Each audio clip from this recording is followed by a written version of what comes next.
Yeah, so guys, this is how I've packed. This is the things I'm going to showcase. I'm going to show him, and this is the power station. And this is how I dress like. How do I look?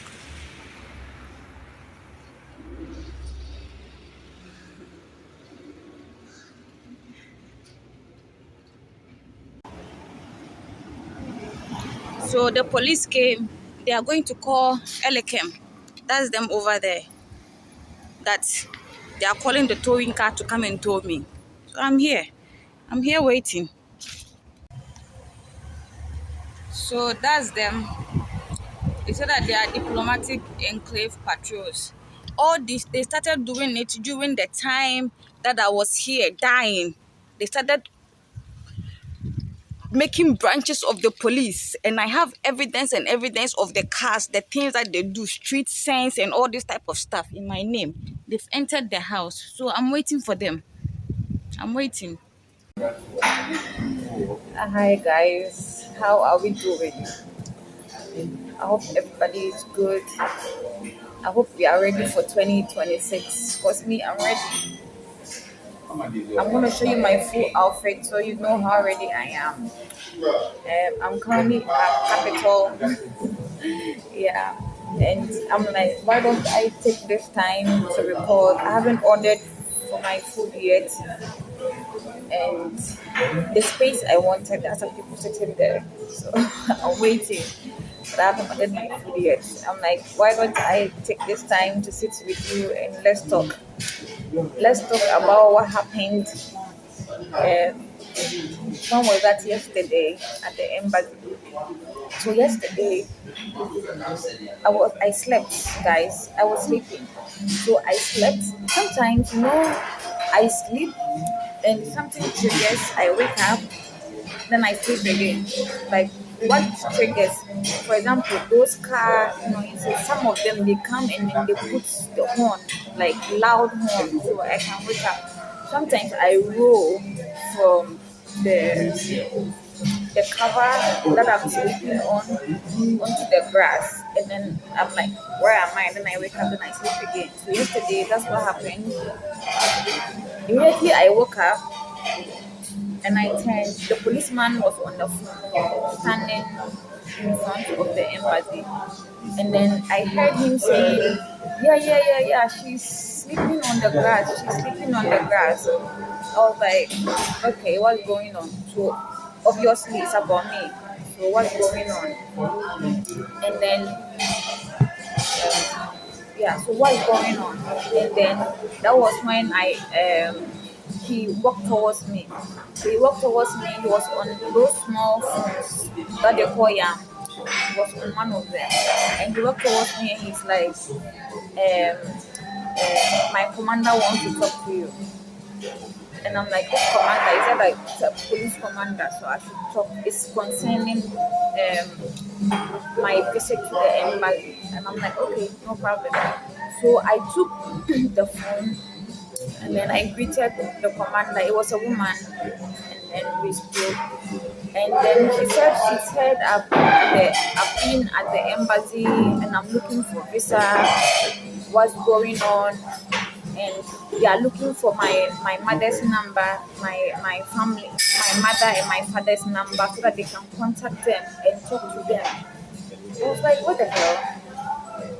This is not the first time I've been here. This is not the last time I've been here. I've been here constantly over and over again, and it's like you are playing with me. You already know what is going on. It's like you are playing with me. So I told her that she should address me as an adult. She should address me as a business owner. She should address me as somebody who came into this country to take care of kids. That alone makes me also a mother.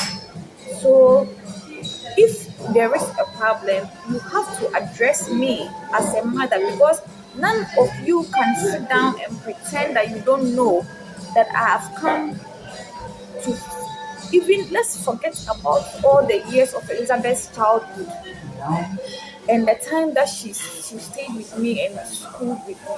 None of you can sit down and lie that you didn't witness that. None of you can sit down and lie that you didn't witness me buying a motorbike, me doing a license, driving license for Michael. So you have to sit me down as an adult and you talk to me correctly. So if she wants to talk to me as a business owner, as an adult, then I'll listen. If not, then I'm cutting the call. And then she said, she heard that I'm coming there for visa, and then she wants to help me to get the visa. This is why she is talking to me. This is why she wants my parents' number and my parents' contact. And I'm like, no. Do you know how many times I've left this country? In my Ghana passport, I have seven or eight Turkish visas. That's what I have. So if you want to address me, and I didn't even come for a visa. I didn't come for a visa. When I came for help, and help could be two ways. Help could be two ways. If I am important to this country that you guys don't want me to leave the country, the help that you could have helped me with was to contact and respect me enough to contact the family that I keep saying I have in Turkey. That okay, the girl says she has hit rock bottom and she needs help. How can we be of help if we can't allow her to travel? Because so is happening. She's under investigating. We are trying to investigate her business. Maybe she's into drug business. We don't know. Maybe she's into trafficking of kids. We don't know. So she's under investigating and we are trying to investigate her. So she can't leave the country, but how can you be of help to her while she stays and then we investigate her? This is what you talk to me about. But you don't come and tell me that I should give you my parents' number. For what? I'm telling you that my relatives are in Turkey and things have gone bad for me here. Look at my car. I have everything inside. So if I can't travel, it's not apartments that you grant me. And she's like, you still need somebody's number to talk to the person. And I'm like, you are not serious. If you don't want to talk to me as a human being, as a business owner, then I'm giving the phone back to your police guy, and it's a foolish case. So I gave the phone back, and then she told the guy he should give the phone back to me, and then he gave it back to me. And then I told him that me, if I want a visa, I can apply for my own visa. And there's no way that a police person, because I have seven passports, I have seven Turkish visas. So it even qualifies me to have a passport because during the times I was coming there to this embassy, the same people that I saw, they were the ones that told me that I should apply. That Emeka woman, she told me that I should apply for Turkish passport. But at that time, I didn't tell her because, guys, you have to move. You have to move in secrecy. If I had told her, you know what now she would have done with that information because she's my enemy. She's my enemy. She now told me that I have seven visas. So how come every single time I'm coming over there, I'm coming over there, but I didn't want to reveal myself. I didn't want to reveal that I have a passport in Turkey. She asked me that question. So how come today I am there seeking for help and one, she doesn't want to give me. I even brought all my documents. She sent me to the visa center that I should go there and then go and get my visas over there. While she's the one who always process me, or she's the one who always welcomes me. I sit by the bench, and then this is her table, this is the bench. I sit over there, and then I wait for whatever to come. And then by the time I realize my passport is back with me with the visa, how come all of a sudden I'm coming there and then she is pretending and acting as if she doesn't know me? And I was telling the woman, she said, her job is to help me to get a visa. So she wants somebody. And I told her that that somebody that is my reference to what I am talking about is my driver, Sammy. Sammy used to come and park in front of the embassy, 30 minutes, 20 minutes. Then I am out of it. So it's Sammy. So out of respect, I said, if there is somebody that you want Because right now Mfa is in there, and none of you people want to go and talk to her and ask her a question that why did she do that to me? Why isn't she trying to allow me to get a visa? Why? That is the question. Why? Why? Why isn't she trying? You understand? So she's the one that's supposed to go and ask. And she also is the reference and the evidence that have been coming there for years for them to give me visa. So what has Sami, my driver, gotten to do with that? And what has my family or my mother or whoever that you want the number from gotten to do with that? How? So I said, because of respect, I will check my phone to see if I have Sami's number. Then Sami will talk to the police, and then the police will confirm that what I'm saying is true. And then I checked my phone, there was no Sami's number. So I told her that I've reset my phone and I've lost numbers. So I don't have Sami's number, so I can't give it. And that is it. And then they are asking me that, so who is feeding me? So they want the person who is feeding me's number. And I was like, Marco, because since I've been there, Marco was the one like sending me, 100 CDs, 150 CDs. So, Marco, so I text Marco if it was okay for me to give the number. Marco didn't reply. And then I was telling the police. So the woman, excuse me, asked for my number, which I gave, and she told me that she's trying to call and it's not going through. And I said, okay, so me, I'm at the embassy. So if she says she wants to help me, then she has to listen. So I was telling them that I was attacked at Laboma Beach inside my car. There are so many things in my car, so many things in my car. And I still came to the embassy with it, safe and intact. Why? Because the person who came to steal from me have ears. He's a human being. He has conscience. You understand? So and he understands certain things.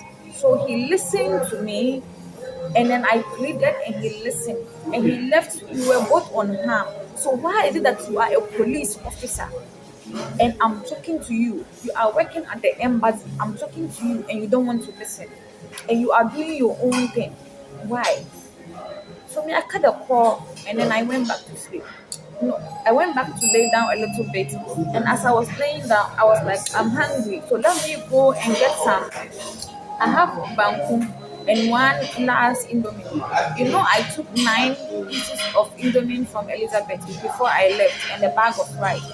So out of the 9 pieces of indomie, it's left with one.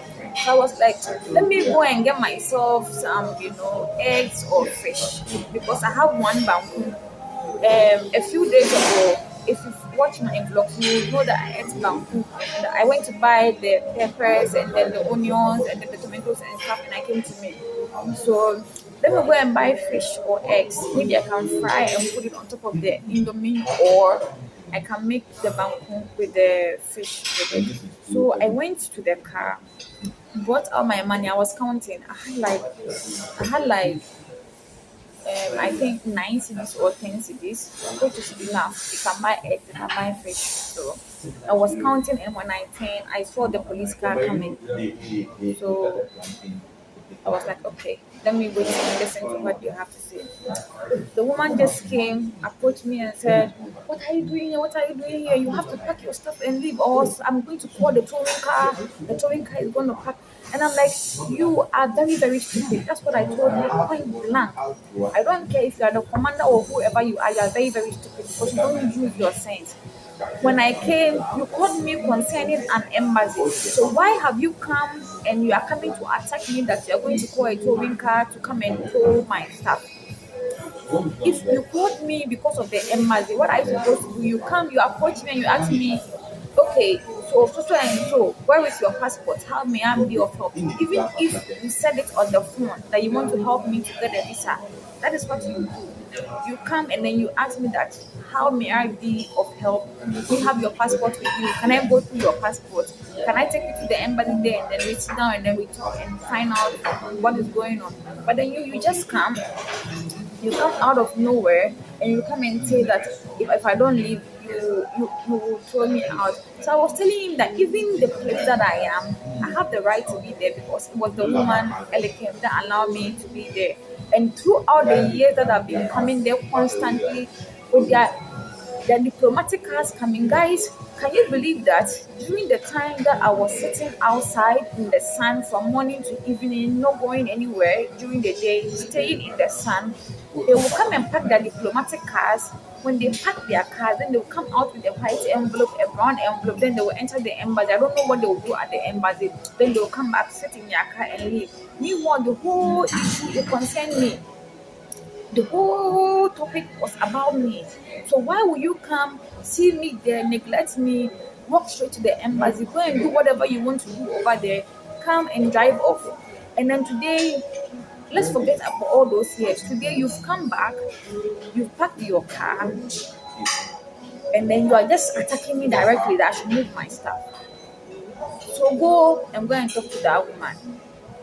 I saw her entering the house that she's going to call that woman, they're going to tow my car. So I told the woman that, she didn't go to school and they've given her a position. So she feels like she's the king kong of the police. Yes. Because if she was educated and had compassion and had knowledge, she would understand that they are dealing with a human being, they are dealing with an adult who is a business person. Even if I'm not a business person, I am an adult. I'm 32 years, I'm not a minor, I'm not underage.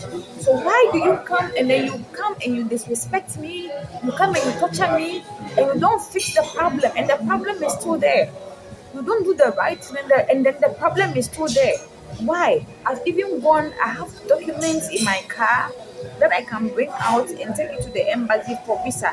But MFA doesn't want you know, to take those documents and do her job. And those Turkish white people too, that was supposed to be dealing with my case. All they do is they come out, they see me, and then they smile, they shake their head, then they drive off. They come out, they look at me, then they drive off. So what is going on? And you are a police officer. During all this time that you were doing your things, I wasn't there, I wasn't involved, I wasn't included, but it's about me. But it's about me. And now I've gotten my car, and all you do is attack and attack and attack and attack. That means there's something wrong. You don't want me to have a good life. You want me to be stuck at one place. You want things to be going bad for me all the fucking time. So she went inside. I don't know what was going on. They were laughing, talking, and that was when my friend Natalia sent me the Western Union, and then I started chatting with Natalia and then complaining to Natalia that nobody wants to live this type of life and nobody wants to be suffering like this. Now I'm tired. I'm fed up. The embassy is my last hope. This is why I'm at the embassy. And Natalia has witnessed because Natalia and I, we started before I went to Togo. Natalia is the one who sent me a huge sum of money for me to push into fixing my car completely. Because that Lebanese ambassador, he was sending me $100. $100 is like $100 and $190, $100. It's like sometimes 1,000 Ghana cedis in Ghana cedis, sometimes 1,500 Ghana cedis. How much are car parts? So it was taking time. Natalia, the first time I asked Natalia for money, I didn't even expect because I was being like humble and stuff, and I was like, "Can you send me 50 euros?" And then she sent me 3,000 Ghana cedis. That money was the pushing point for me to buy stuff. And the next time she sent me another one. And by the time I realized the car was complete without the ambassador even knowing about it. So the whole time I was going to Abufu and Sami was stealing from me. The mechanics there were stealing from me. And they thought the money was coming from maybe Mr. Onda, and Mr. Onda has now opened the way and is sending me money. It was coming from Natalia. So Natalia knows about all this. All the way to Togo. Togo, my stay in Togo, my living in Togo, it was Natalia and Alando. Alando, those two people, that were the one helping me throughout my stay. So Natalia knows about this story. So I was telling Natalia, I have three passports. Nobody wants to be in this situation. But there is no love for me in this country. There is no care for me in this country. I don't know what they want with me in this country. I don't know. I don't know what they want with me. It's just torture, torture, torture, torture, torture, torture, torture, torture. I don't know what's going on. So I was chatting with Natalia, and then the policewoman came, started taking pictures and videos of me whilst I sat down. She took the videos and the pictures and everything, and then she went inside the embassy and then came back. So when she came back and sat in the car, I sat there watching her in shock, and I felt embarrassed and disgraced. Like, what is going on? What is going on? So the police guy who came to give me the phone, when the line was cut earlier, he started questioning me. And then he was like, he wants to see the picture of this person I'm talking about, that they are my family. What was I doing in Turkey? How long did I stay in Turkey? And if I could give his number, he wants to text him, send him messages, and all this type of stuff. And I was like, I can't give number. That number I've been texting for years recently replied when they beat me and I went to the embassy. After he replied that he is not Mr. Ondasulak, he is another person. But Mr. Ondasulak is in Romania. That is the Romanian number. But the Romanian number he gave me, Mr. Onda was using that Romanian number when we were in Romania. And when we left, he stopped using that number. So I have that number and it doesn't go through. So like, what is going on? So I told him that, and then I was like, I can give Facebook because that's what I've been doing with people all over the years.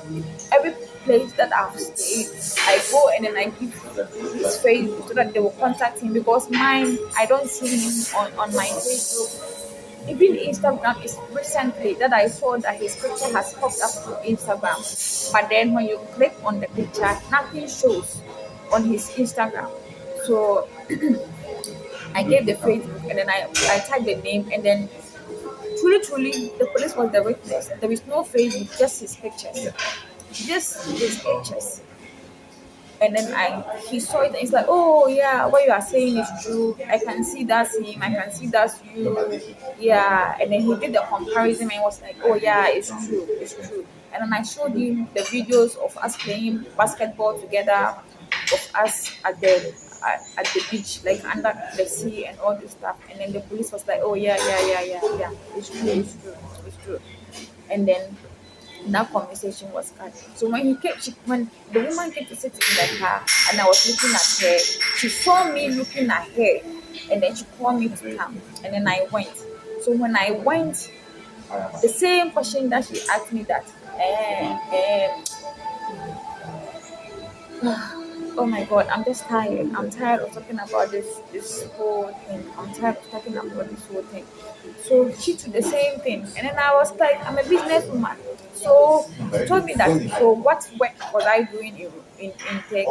So I have the picture of my apartment and the work I was doing. So I brought out the phone and then I showed it to her. And then she looked at it and then she said, oh, okay. And then she started scrolling through my phone. And then she saw the clothing that I saw, and she's like, oh, so I saw clothes and stuff. And I'm like, yeah, these are the things I saw, and then I post online. And then she saw Shelly's video of me and her. So when she saw it, I tried grabbing the phone, and she's like, no, there were two police, one driver, and then the guy who like let me speak to her on the phone. They were like, I shouldn't grab the phone, I should give the phone. And then I let the phone go, and then she went to, and then she's like, so that's you, because my modeling videos and like the old me, how I used to, she's like, oh that's you. And I'm like, yeah. And then she started saying that she wants to help me to get visa to leave the country. So, and I'm like, nobody can help me get visa. But if she can help me to get the visa, my passport is at a guest house called a Greek guest house.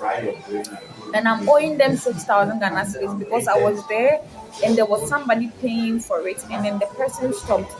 So I got in debt, they threw me out, took the passport and then threw me out.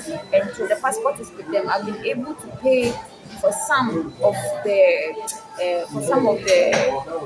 bill. It's not with some, so I have to pay before they give me the passport. So he told me that what she personally wants to do is that she wants to fix my car. So they will want to tow my car to the mechanics. Then they'll go and fix the car so that I'll be on the road. And I'm like, on the road where? So that means you people, what you plan and orchestrated is for me to be on the road until I die, or until one day I have an accident and I die. Is that what you want me to do? Are you working for who? Third, or who are you working for? Who are you working for you to be wanting me to be at certain places that I don't want to be? I told you my story, narrated everything that I've crossed, like I've hit rock bottom. I've gone everywhere. I was even attacked at the beach, parking there. The worst could happen. So how are you saying that you want to fix my car and you want me on the road? On the road for where? To go and park where?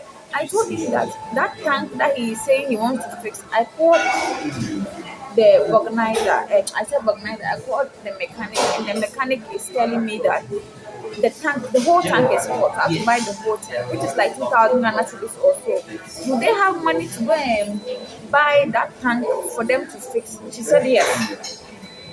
He said yes, so they'll have to throw the car and go and put it there. And I told him that, can I stay at the mechanic shop and bath and live my life like the way I'm living here? Because here I've managed to put myself in a way that I can cook, I can eat, I can. The woman, if I don't have money, Elekem can bring me food, I can eat. Marco is not too far from there. He is driving, he can bring me money, he can bring me certain things that I need. So why do you want me out of there?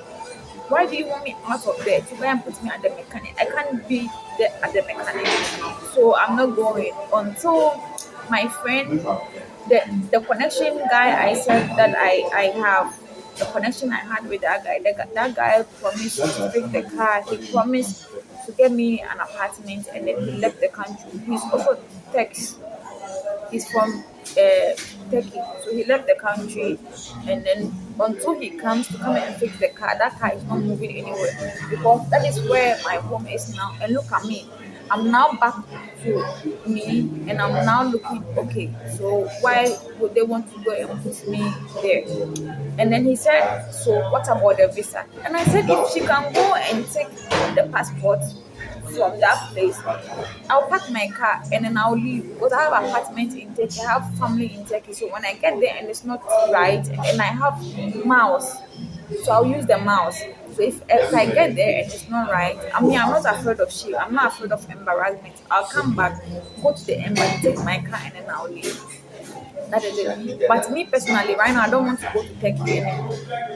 What I want to do is I want an apartment. So if she came, because she came to come and help me as a woman to woman, as a human being to human being, what I want is for her to go and rent me a place. Enough. End of it. And she cannot go and rent me a place. What she can do is either get me a visa, or take my car to the mechanic place. And then I told him that, okay, I don't mind. Excuse me. I'll go with her, and then they'll go and take my visa. So I went to the car, went to take my bag.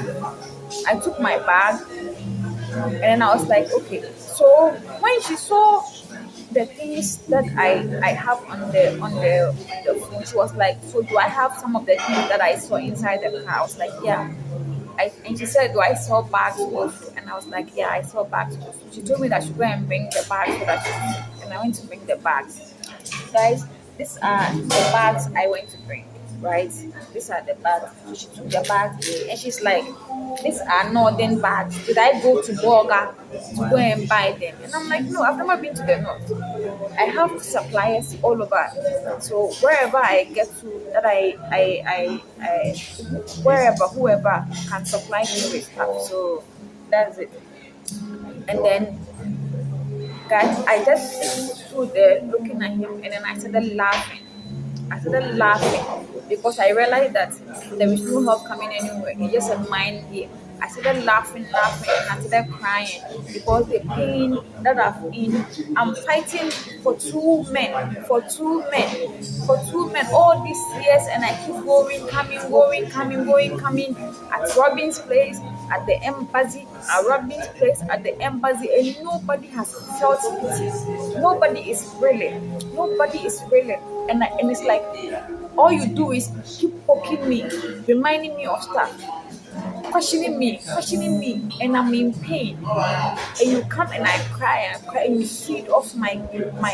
I started crying. She's like, don't cry, don't cry. She brought out 25 cedis. That should take the 25 cedis. I should take the 25 cedis. I didn't see anything. I should take 25 cedis. And then she looked at the bag, and then she gave it back to me. And then I was like, so can we go, since you want to help me to get the visa, can we go to the guest house behind Palace Mall so that you will take my visa you will take my passport and come and give me the visa. She's like, okay. So I went to put the bags back inside the car, and then I took my bag, locked the car, and I was like, let's go. And now she's like, we are going somewhere. So after we come back, then you give me your number again. So after we come back, then you will come, and then we will take you to that place. Then you go and take your passport. Then we can give you the visa.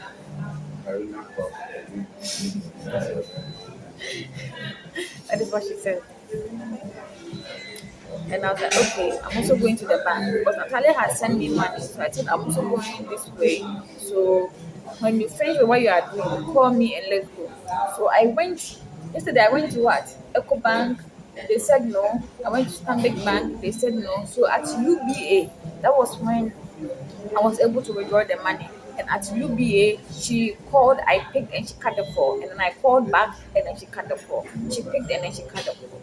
And then that was it. Until now, she hasn't called, she hasn't said anything or nothing like that. So whatever the case is, guys, I don't know. But it seems help is not coming. It seems help is not coming anyway. So I'm gonna be where I am for the meantime and focus on the market stuff. I'll try to bring out the clothing stuff and arrange it like the way I do arrange it the night before the pop-up store, and then when I come back, then I'll dismantle it and put it back in the car. This is the only way for me to make sales and be able to leave this country because there is no help coming anywhere and there is nothing. So I have to help myself. So yeah, that is what happened yesterday. And yeah, so far nobody has called me at the embassy or anywhere to talk to me or anything like that. So guys, this is it. What I'm going to do right now is I'm going to try to see if I can charge my phone and then yeah, wait for the owner when he comes. I'll show him this stuff. After showing him this stuff, then I bounce out. That is the plan. So guys, thank you guys for watching. I love you guys. Take care of yourself. All the best to you. I wish you a happy new year and the best to come. Yes.